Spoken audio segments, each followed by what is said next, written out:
Great. Thank you, Jean, and thank you, Plato. So I am going to share my screen.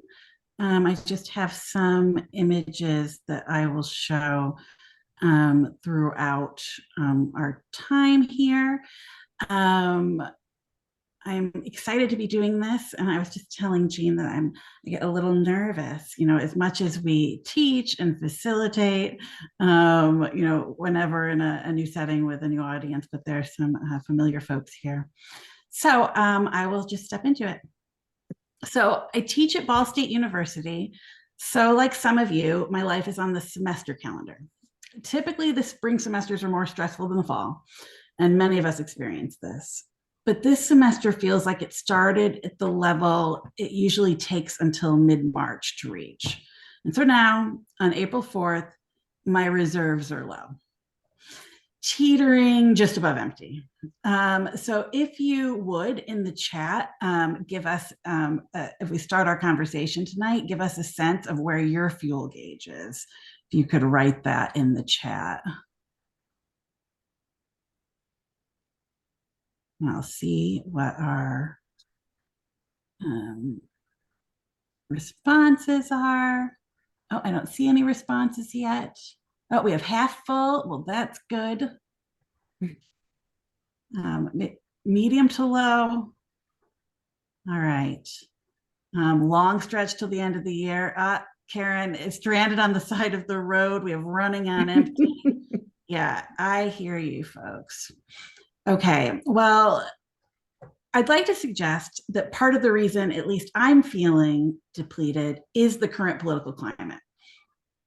When thinking about what to say tonight, I kept on coming back to how exhausted I am, which seems like a strange thing to talk about when you're about to give a talk. But I found in my college classroom and in the high school classrooms that I visit that I'm not alone. People are tired, and this has to do with politics, or at least partly. So to kick off our conversation tonight, I'm going to share a few ways that I think politics has affected our work with Philosophy for Children. And then I'm really excited to hear what has been on all of your minds so we can think together about these topics. I'm going to talk about three different ways. The first is legislation. So education has never been a politically neutral space. And for decades, people have fought over how our government should or should not educate its citizenry. Recently, we have witnessed several bills across the country that make the work of being an educator more difficult. One piece of legislation that has been front of mind for me lately is Indiana's Senate enrolled bill. I think they call it Senate Enrolled Act 202. We were calling it Senate bill for a long time, but now it is Senate Enrolled Act because it is law. On March 13th, Indiana Governor Eric Holcomb signed this bill into law, and it challenges free expression and attacks diversity, equity, and inclusion efforts at state colleges and universities. Among other things, it requires faculty to be reviewed every 5 years after receiving tenure or any promotion on whether they have helped to promote intellectual diversity at the institution. It also requires universities to establish a procedure for students and other employees to submit complaints against professors who, in their minds, do not promote intellectual diversity. And all sorts of freedom of speech organizations have come out against this, saying that despite its stated goal of promoting intellectual diversity, it's actually threatens much more to close off discussion. So I believe that one danger of Senate Enrolled Act 202 is it will likely make my colleagues and me worse teachers. And if it doesn't, it could threaten our ability to continue teaching at all. So it'll risk making us worse teachers if it leads us to let the fear of a disgruntled student's potential report or a review of our syllabi push us to do the censor's work for them. We could become worse teachers if we limit classroom discussions in ways we wouldn't have done before, perhaps omitting entire units or revising entire classes. We might take fewer pedagogical risks. And this has already happened in classrooms across the country. I'll share a story of an experience I had last year. I gave a session introducing P4C to Muncie middle and high school teachers attending a summer civics learning academy on Ball State's campus. We did a CPI, and the discussion ended up with teachers sharing that they have become more afraid of teaching about things like racism in their classrooms. And it's not because a specific bill passed in Indiana preventing them from doing so, even though a few have been threatened, including bills that would require teachers to post publicly their plans for an entire year in advance of the academic year. But rather, these teachers said that they're afraid of parent calls and administrator pushback. Last year, my partner teacher at our high school, who sponsors the high school philosophy club that my students help run, told me that she was very glad my students came to facilitate conversations on topics she would feel uncomfortable raising in class. And we know that communities of philosophical inquiry require freedom. We need to be able to let students take the discussions in the directions they see fit. And this will sometimes be towards topics that have become controversial. But teachers have good reason to fear for their jobs, especially when they aren't protected by unions or tenure. And I want to emphasize that SB 202 has already hurt my ability to teach my students because of the amount of time I've spent fighting it through my institution's AAUP chapter.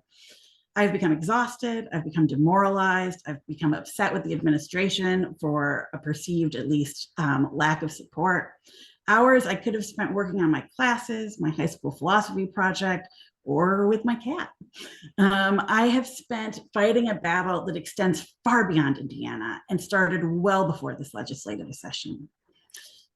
SEA 202 and other laws overlap with a decades-long effort to defund the humanities.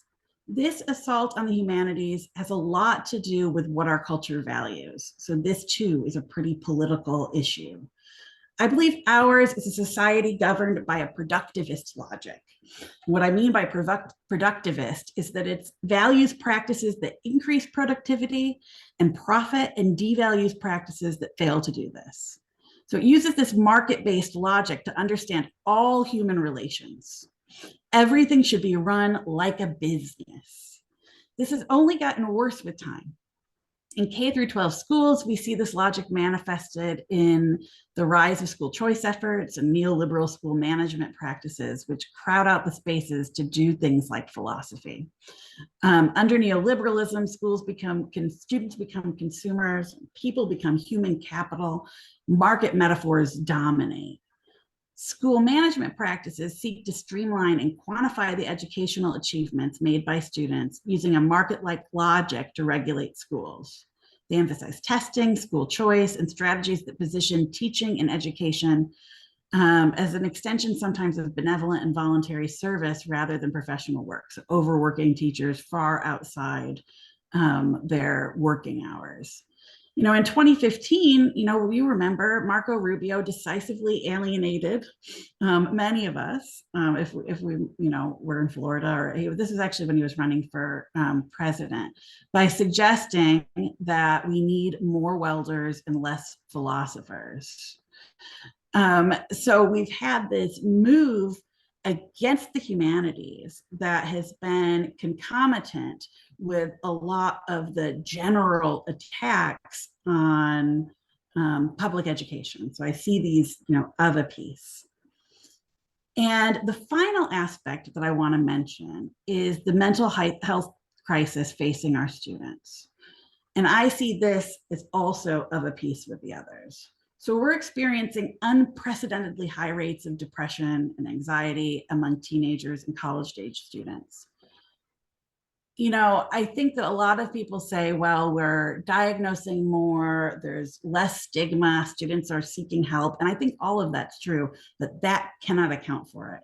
And that cannot account for the difference that my colleagues and I see in our classes and what I hear from friends who have teenagers or talk to high school educators about. Students are demoralized as well. They seem to experience less of a horizon. They're projecting themselves on a really uncertain future.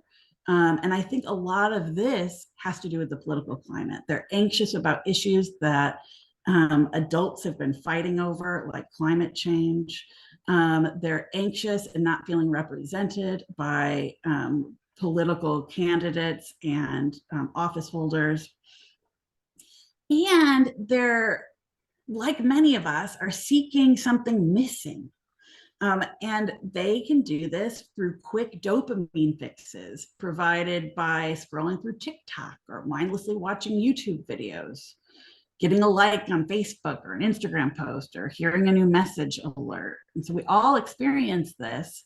But I think since some of these young folks have been using this forever, when I come into a classroom and I see students all on their phones, not talking with one another in the room, I think, well, what you're missing is connection.